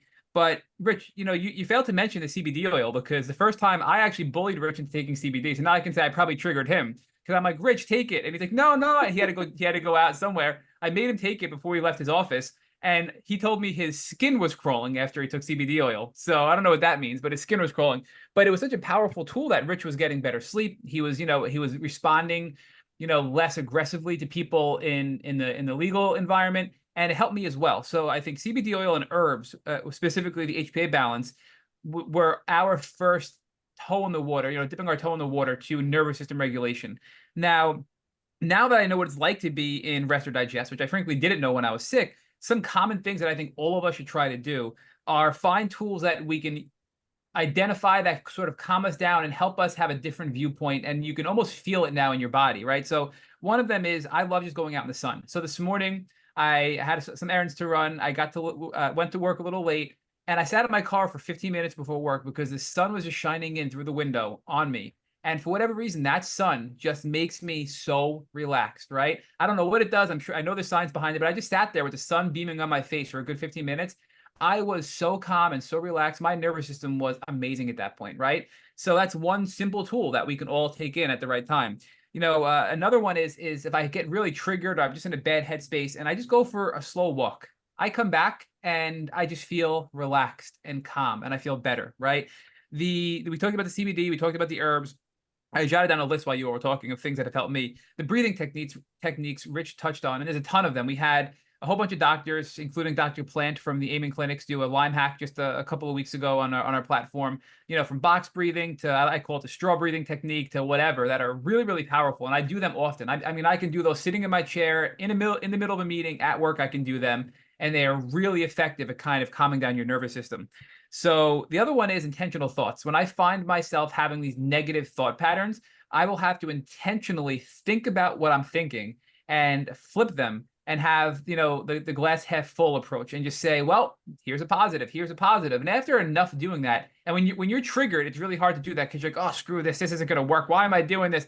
But within 10, 15 minutes, you realize, wow, that really helped, right? So all these things are really simple, free techniques we can use, or low-cost techniques we can use to get ourselves out of this fight or flight mode, which at a cellular level is impacting our ability to heal greatly. Yeah, So- you touched on a lot of really important stuff there, including Dr. Katz's program, Primal Trust. But it looks like you have something there, Rich. Go ahead. Yeah, so let's say I think again, going back to the argument I was making before about understanding your nervous system and the important element, that being the most important system in your body because it controls everything. Matt was building that out, of course, because what our nervous system is our brain, it's our spinal cord, it's our nerves, and it's the connection to the body, our nerves connections to our body, and the signals that are going from our brain to our body and back. That is affecting us on a cellular level, and I think Dr. King has just very brilliantly helped us understand how that's impacting us on a cellular level. But if you understand your nervous system and you understand how to manage your nervous system, then you can put yourself in a position where you can both put yourself, stop yourself from being in fight or flight all the time, so that you're not suppressing your immune system in the short term, but also now become a goal-achieving person. Because, at the beginning of our conversation, we talked about Matt and I being willing to suck and how that's an important part of a healing journey.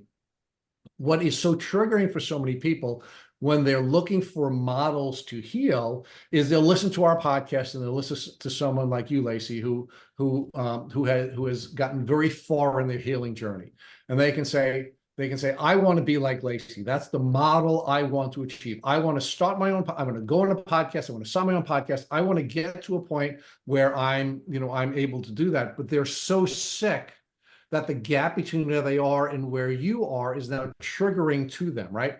So if we understand how our nervous system works, and we understand that gap between where we are and where we want to be when we're finding people to model is going to be triggering, that puts us in a position where we can learn how to use models, right? And that really is the focus of our podcast. Our podcast is designed to have people share their stories so that they can become models for other people, where what they're sharing and their experience is speaking to you and speaking to your spirit and speaking to your symptoms, so that you can now come up with a step-by-step plan so that you can achieve what Lacey has achieved, or you can achieve what Cassidy has achieved, without being triggered because the gap is so big. So it is important for us to find models.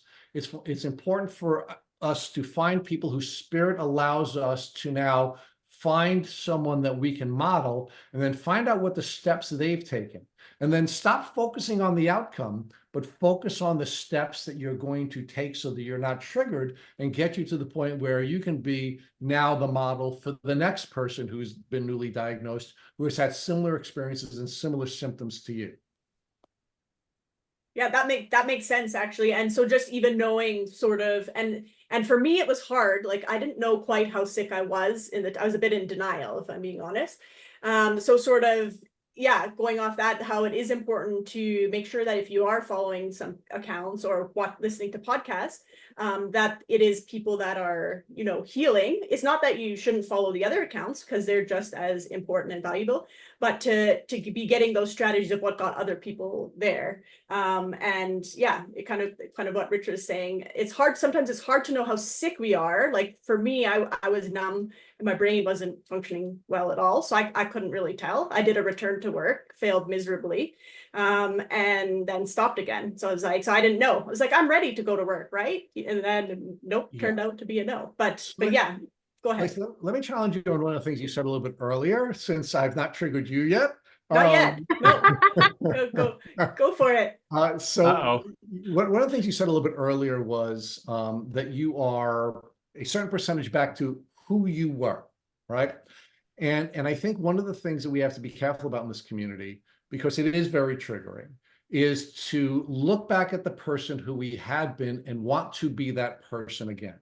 One of the things we learned from one of the brilliant people we've interviewed a couple of times, Christina Consablo, shared with us, is that that's a huge mistake. And it's a huge mistake for two reasons. The first reason, she said to us, is that you don't want to be the person you had been before because that person got Lyme disease. Yep. The second thing that I want to share with you, Lacey, on that front is that there is a grief cycle, right? And when we're not the person we had been, when we have a traumatic experience, and Lyme disease is a traumatic experience, there's no getting around it, regardless of all the other things that can happen around it. Just the disease itself is a traumatic experience. Your body has to process trauma, right? And how your body processes trauma is through a grief cycle, right? And the first step in the grief cycle is denial. You are going to be in denial, Lacey, as you had just described. It's a natural part of your body processing trauma, right? Then after you get through the denial, then you're going to get angry, right? You're going to get angry about this loss, right? And so you're going to start with denial, then you're going to get angry, then you're going to get sad, right? There is going to be this sadness, which hopefully will not roll into depression, but you're going to be sad. And again, it's a part of your body processing this trauma. Okay? Then you're going to bargain, right? And you're going to be bargaining with yourself, and you're going to be bargaining with God, and you're going to be bargaining and making all kinds of promises. If you get through this, then you're going to finally get to acceptance, right? So most of the people that we've interviewed have all shared with us, they didn't accept that they were sick, they didn't accept that they had Lyme disease, and of course, all kinds of people around them, like Matt's uncle, say, just try a little bit harder, Matt, you know, because it puts you in a position where where it makes it difficult for you to get through this grief. Now, while you're in this grief cycle, you're in fight or flight. You are in the sympathetic expression of your nervous system the whole time. Now, the question that we have to now ask ourselves is, how quickly can we get out of that? Because we can begin the cycle again. We call that the grief carousel, where you've now gone through the cycle once, and now you're going to go through the cycle again, and then you're going to go through the cycle again. And what is really dangerous is if the grief cycle becomes a flywheel, where it now develops its own energy. It's like, you know, pushing one of those swings around, you know, and all of a sudden it just now starts taking on its own. And now you're in chronic fight or flight. Now you're in the chronic sympathetic expression of your nervous system. Now you are frozen and you can't. And I think, again, the reason I'm challenging you, Lacey, I'm so excited to, I'm ready. And I purposely am calming myself till you're done. So it's because Come on. because you're trying to compare yourself to what you had been. And this Lyme disease experience, we've learned, Matt and I, where you're on a journey of transformation and you're on a journey of achieving, you know, a condition of being health, is that what you need to do to get out of the grief cycle is you have to create something new. You have to understand that this is happening for a purpose, and you need to go through the changes that this experience is going to give to you so that you can serve at the level you're supposed to serve.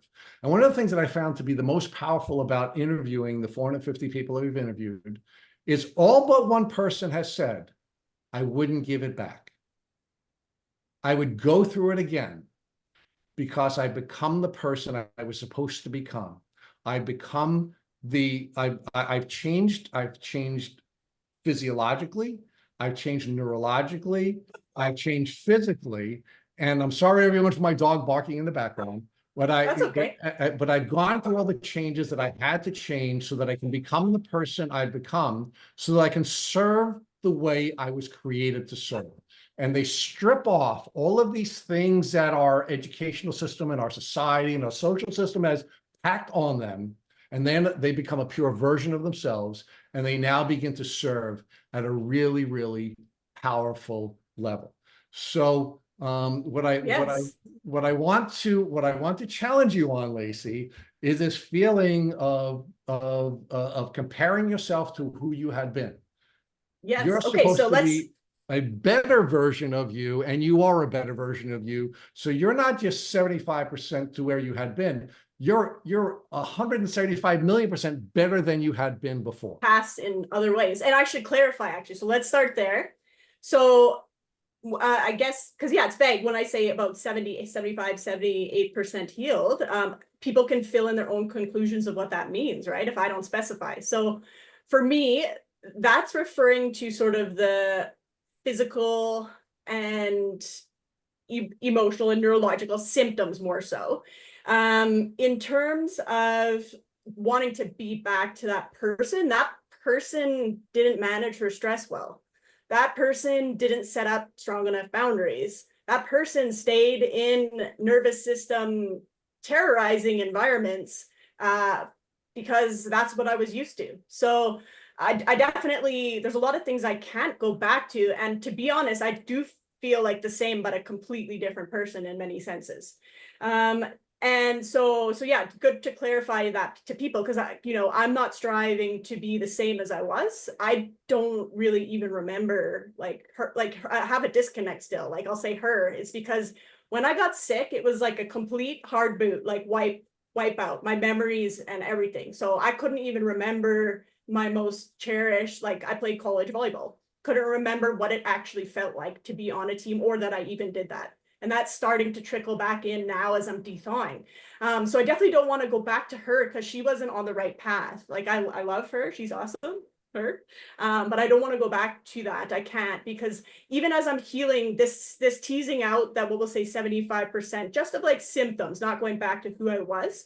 It's like a couple forward, but if I push my nervous system too hard, it throws me right back. It's like, no.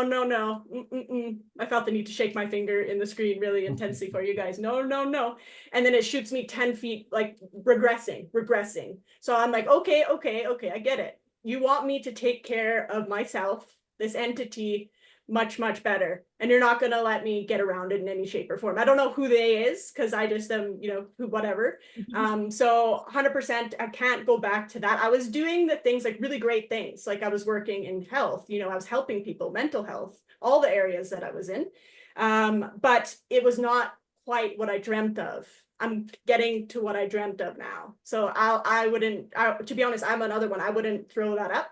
I wouldn't change that for the world, because I can take care of myself better. I can set boundaries now. I can just, it's a free canvas now, and it's awesome. So there is something to look forward to. Now with the grief, you can serve us all better because you're a more pure version of what God created you to be. Yeah, exactly. I just feel aligned. Like, and so even struggling through like physio type stuff on the floor, I'm like, this sucks. I hate physio. It's very boring to me. But I'm like, I had a brief moment, and I was laying there and I was like, this is what it feels to struggle and have it pay off for the right reason. It was like, what? Like just sat there and then cried. I was like, oh, okay, yeah, crying now. So anyways, going to the grief, because I don't want to take up too much time on this. I love that you brought up the grief, because I've had some ponderings about grief myself, and they do align with what you said. But adding on to it, I would argue that there are part of the problem with these illnesses is there's not one grief cycle, because one grief cycle, as you know, it fluctuates, it comes in waves. Eventually you come to the end where it's maybe a bit of acceptance, and it doesn't hurt quite as bad. It still hurts, so you wind up there. But we have not one grief cycle started about the loss of our job. We have the loss of our family. That's a grief cycle. So what I'm teasing out here with the grief cycles is it's grief interrupted. Every grief cycle gets interrupted and never fully has the chance to actually play out. And it puts us into something that human beings query. You guys have more like the evolutionary type theories, is that we're human beings meant to be constantly adapting this degree with symptoms and grief cycles and not being able to actually process the trauma because we never actually get to finish a grief cycle from the start. So I'll just leave that there, let you guys jump in. So I'll share two things with you, and this is just based on interviews that we've done. We actually had the experience in one weekend where we interviewed two actors, an actor from the US and an actor from the UK. And it was just coincidental that we interviewed both people in the same weekend. And the American actor, whose name is Kim Director, shared with us that one of the virtues of having her background as an actor is that she was constantly reading for parts and being rejected, and then reading for another part and being rejected, and reading for another part and being rejected. And what she had to learn in order to survive in the theatrical world was to process grief quickly. Mm-hmm. And what she shared with us was, because she learned how to process grief quickly, it allowed her to do the same thing when she received her diagnosis and get onto her healing journey faster. That same weekend, we interviewed another actor from the UK. I'm not going to mention her name, but what she shared with us was that she was stuck in the grief cycle for so long that she couldn't begin the healing journey. And it wasn't until at one point she looked at herself in the mirror and saw what she looked like that she finally had, I keep calling it the moonstruck moment, where she sort of slapped herself and finally got out of that grief cycle so that she can begin to heal. But it took her many, many years. So it's important to understand that what we're talking about here is going to be emotionally and physically paralytic to you and your healing if you're stuck in this cycle. Another thing that we had learned from one of the brilliant women we've interviewed a couple of times, Heather Glovac, is that when you're diagnosed with Lyme disease and you begin to interact with the community, you actually grieve into the community, right? And you're grieving the loss of your social contacts and your family and your job, and you're leaving the world you had been in before, and you're coming into a new world, and you're grieving because you're coming into the new world. She said, you then become comfortable in that world, and you develop your new friendships, and you develop your support system, and then at some point, you leave that community, right? And you go on to live your life outside of the Lyme community, and you have to grieve out of that community because you're suffering loss again. And that was when and again, I encourage folks to listen to Heather Glovac's episodes because she is so deep and she's so smart. And that was a really informative understanding that we had to develop, because Matt and I are in this community. We've been in the community for 5 years. So it's not like we've left and have to grieve it, but at some point, you are going to heal. At some point, you are going to get out of this community, and you have to be prepared for the grief that you're going to feel when you leave the community, the way Heather shared with us. Yeah, good advice. I feel like I'm bringing it full circle from this whole conversation that we've had. And we talked earlier about how there's always like a healing moment when you're on with the Take Boot Camp men. And as Rich was going through the grief cycle, grief is something that I have gone through. Like you said, Lacey, like there's multiple different grieving moments that I've had throughout my 12 years of being sick, when it's like, oh, I grieve not be joining the softball team the first year I was sick, or like grieve not being able to go away to college, just always little grief moments. But I have been in a full-blown relapse, like my first ever like real full-blown relapse, that I had to actually start treatment again when I had been in remission for years. And I was deeply stuck in the grief cycle for months and months and months and months. And that's something too that I think we've been saying all these like great little tools and things like that, but it's not like a easy task. So I feel like we're speaking about it like it's so easy, but for a lot of people, because the physical aspects of it as well, it is hard to get to the other parts. And the denial part was so big for me in the beginning. So I was like, oh no, I'm fine. Oh no, I'm fine. It's like my body's just like, you're paralyzed on the couch. You can't actually move. You're not fine. But it's the denial of, nope, I'm fine. I'm fine. I'm fine. And then moving through the steps was very deep in the sadness aspect of it for such a long time, when it actually sunk in like, wow, I'm sick again, that kind of thing. And it really was kind of like a slap in the face, kind of like you were just talking about, Rich. One morning, I remember I was laying on the couch And I had like started kind of like dabbling with like, okay, what treatments should I do? What treatments should I do? But hadn't really followed through with like what I should do next. And I went back into my phone, and I often will find videos of my niece and nephew and watch them because they make me happy. And I found a video of I dance around my kitchen. Every day I would send my friends videos of me dancing around my kitchen in my apartment, and I hadn't danced in months. And that was when I was like, wow, I miss that. I miss being able to do that, being able to have that energy. And that was kind of the slap in the face moment for me when I hit the acceptance of kind of like, yep, I'm going to keep this train moving and we're going to get the healing that we need. And I called my doctor that day and started my treatment plan. And so like but it took me months to get there. And within that, I had several different moments of grieving. And even yesterday, I think it was hit like another level of leveled up in the acceptance. I remember I was writing my journal last night, started crying because I wrote in my journal, like, I have so much life to live and I'm so excited to live it. And if you would have asked me 6 months ago, 5 months ago, 4 months ago, I wouldn't have said that. And it's just like a totally different mind switch situation. The physical shift then came along with it too. So bringing it all back. Thanks for helping me have that come to life moment right there, Rich, that I was stuck in the grief cycle. So I think it is important to understand that our grief cycle could become a carousel, it could become a flywheel, or we could be stuck in one of the steps. And one of the virtues of understanding that it is a cycle is that it can help us to get unstuck when we're stuck at one phase, right? And like one of the biggest phases, one of the most challenging phases is that denial phase, right? Where you deny that you're sick. I can't tell you how many times, Matt and I have interacted with folks in the community where we say, well, sound very Limey, you may want to consider Lyme disease. And they're like, I don't have Lyme disease. You think everybody's got Lyme disease? Well, because they're at that denial phase, because they, and it's natural. It's natural that they're processing the trauma and they're stuck at that phase. But, again, the virtue of understanding, in my view, Lacey, of understanding the cycle is, for example, if you're stuck at sadness and it's now developing into depression and you haven't gotten through the cycle, right? You talk about not completing the processing of the trauma, and there are a number of different traumatic events where you have to get through it over and over and over again, is that once you understand what the cycle is and you understand where you're stuck, that helps you to get through the process of the cycle so that you can get to creating this new person, which, quite frankly, I'd argue why it's so important to work with a mental health professional when you are on a Lyme disease journey.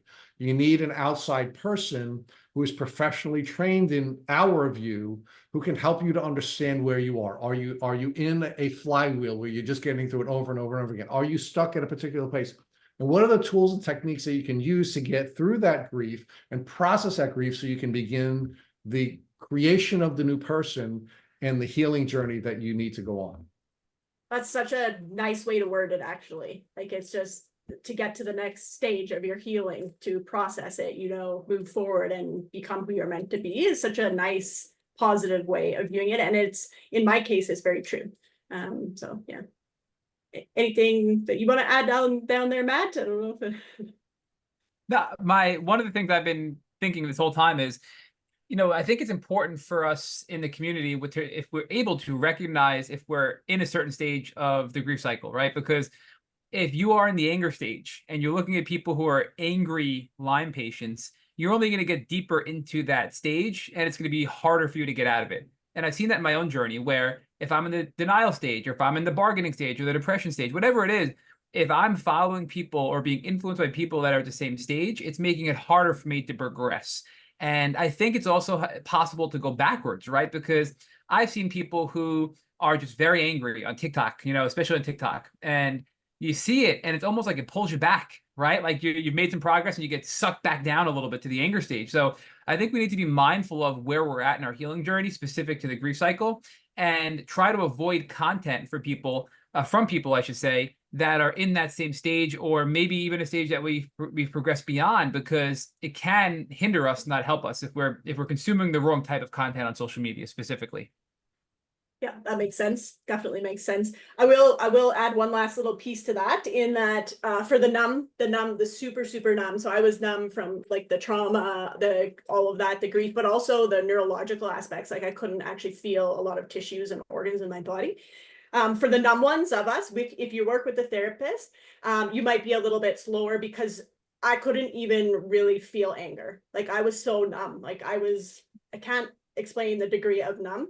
So I was difficult to process it because it's helpful to be able to feel those emotions and stuff, and I couldn't feel it, so it was a little bit slower for me. But we did eventually get to all that, all that processing and moving it forward, and it's great once you can do that. So patience. So I think it's important to understand that there may also be a microbial element to, for example, anger.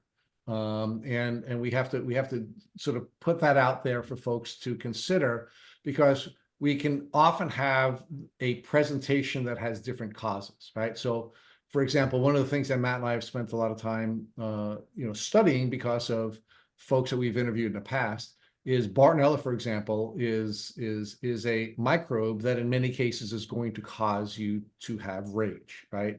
And and we've actually learned from Dr. Cameron, for example, that he said, hold on, it may not just be Bartonella. Lyme, certain strains of Lyme will likewise do the same, right? So we have to strike this balance between understanding that there are going to be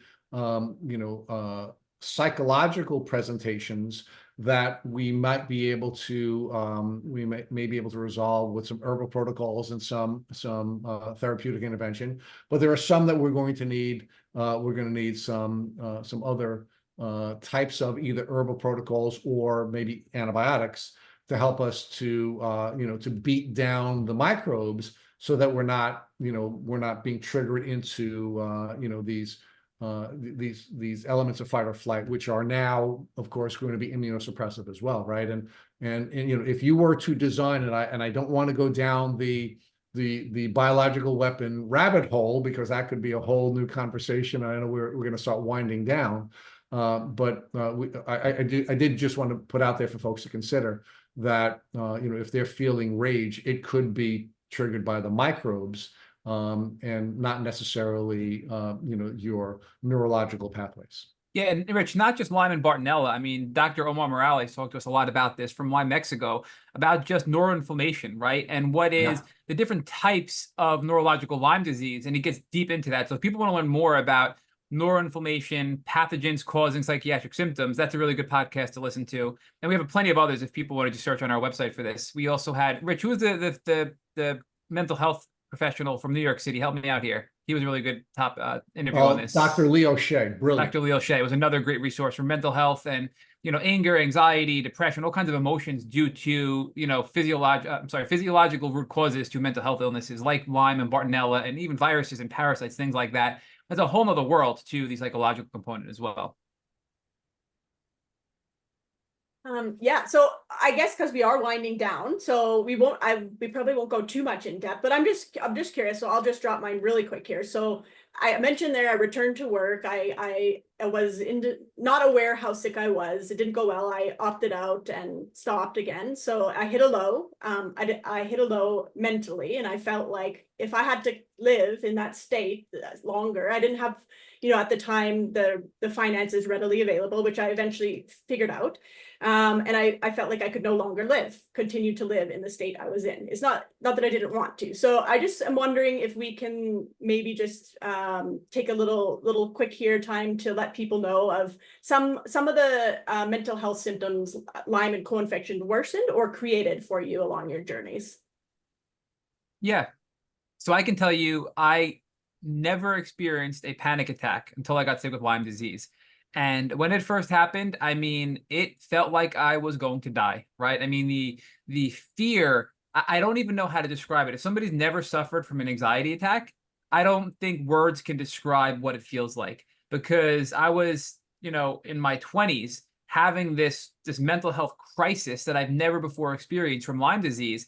And I mean, that was really, really an eye-opening experience for me about how severe mental illness can be and how severe and crippling mental health conditions can be. And then, beyond the panic attacks, just the straight up fear and, ongoing anxiety from the illness of I'm never going to get better. My life's going to suck, right? That's just an ongoing thing. So that wasn't who I was before I got sick. So for me, it wasn't a worsening. It was just a new, slap me in the face type of scenario with my situation.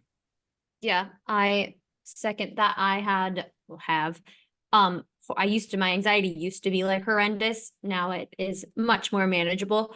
But just like horrible anxiety, and I think one comes with kind of what Rich was talking about, like from the actual bacteria itself, but then also from the circumstances when you are put into an illness that is not believed, when you are like, is this a bioweapon? Is it not a bioweapon? When you have to know that you might have to go to a doctor that's going to gaslight you.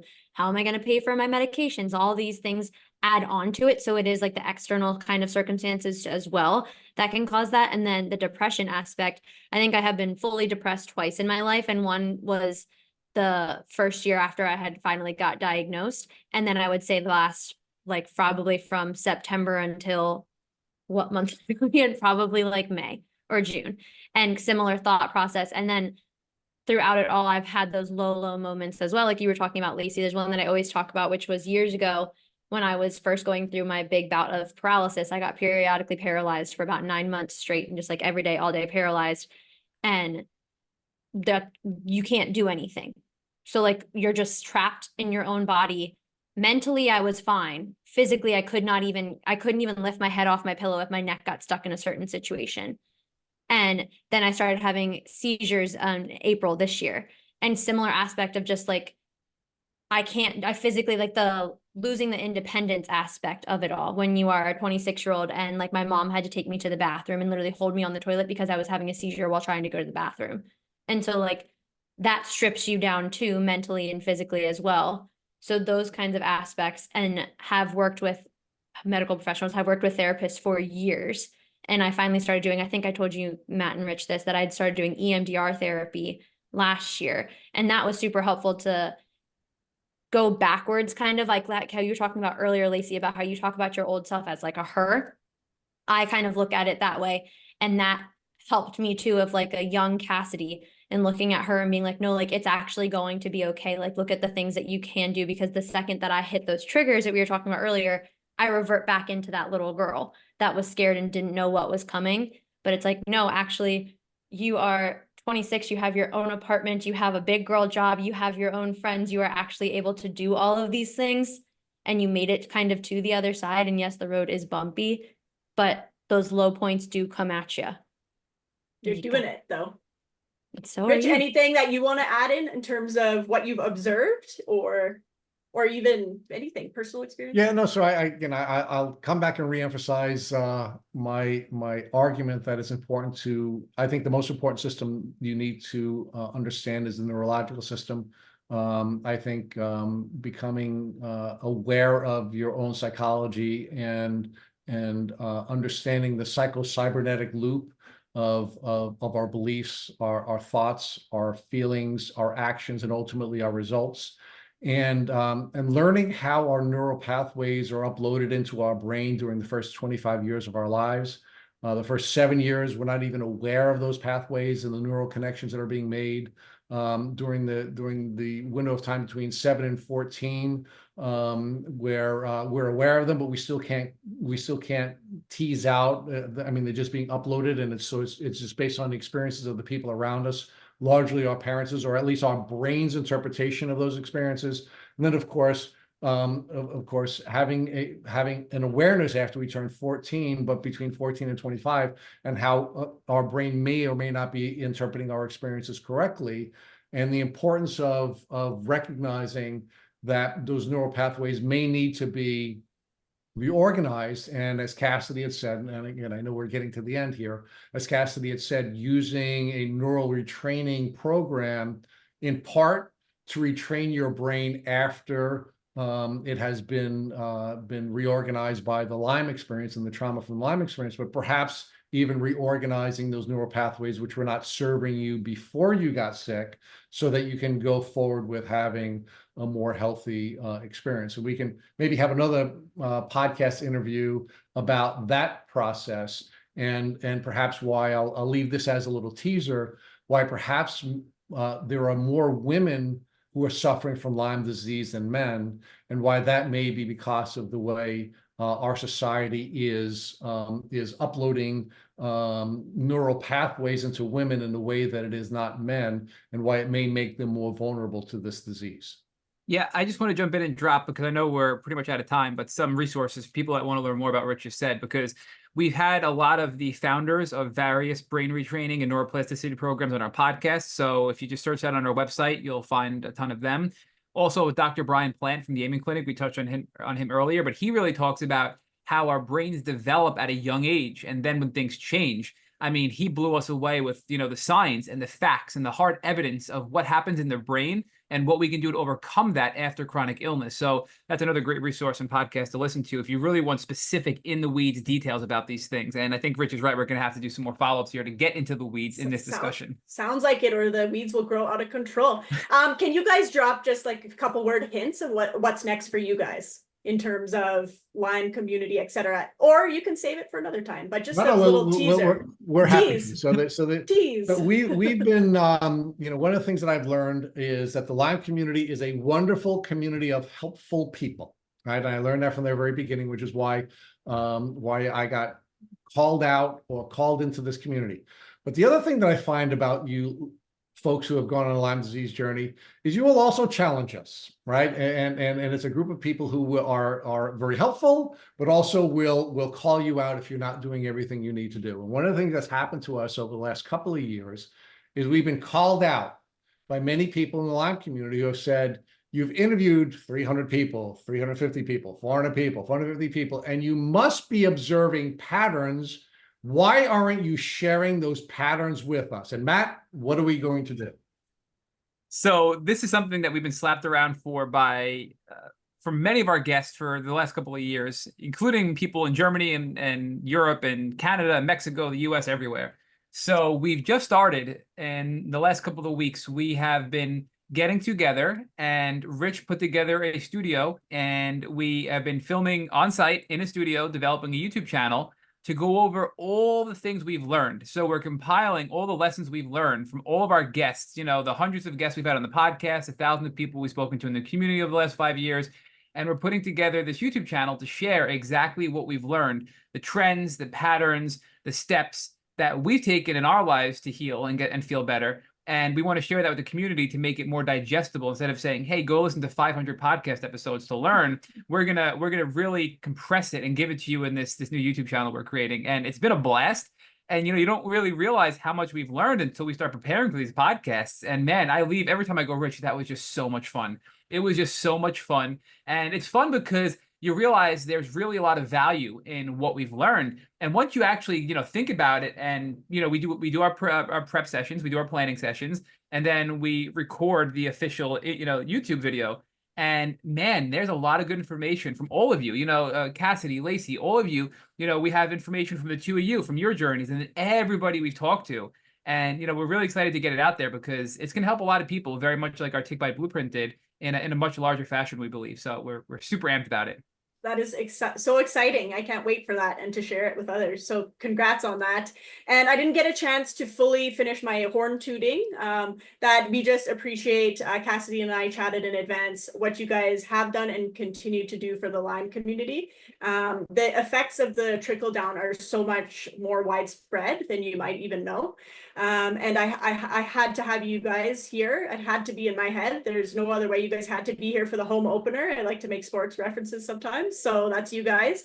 And just thank you so much for how you've affected my life, and how Cassidy said you affected hers, and for coming and giving me your time, because time is so valuable. So I have to say the biggest thank you, and we appreciate it so much. So well, we're blessed to be with two of our favorite people. We couldn't think of two other people we would love to spend a couple of hours with, and hopefully this will bless other people when they have a chance to listen to it on our platform, your platform, Lacey, and Cassidy on your platform.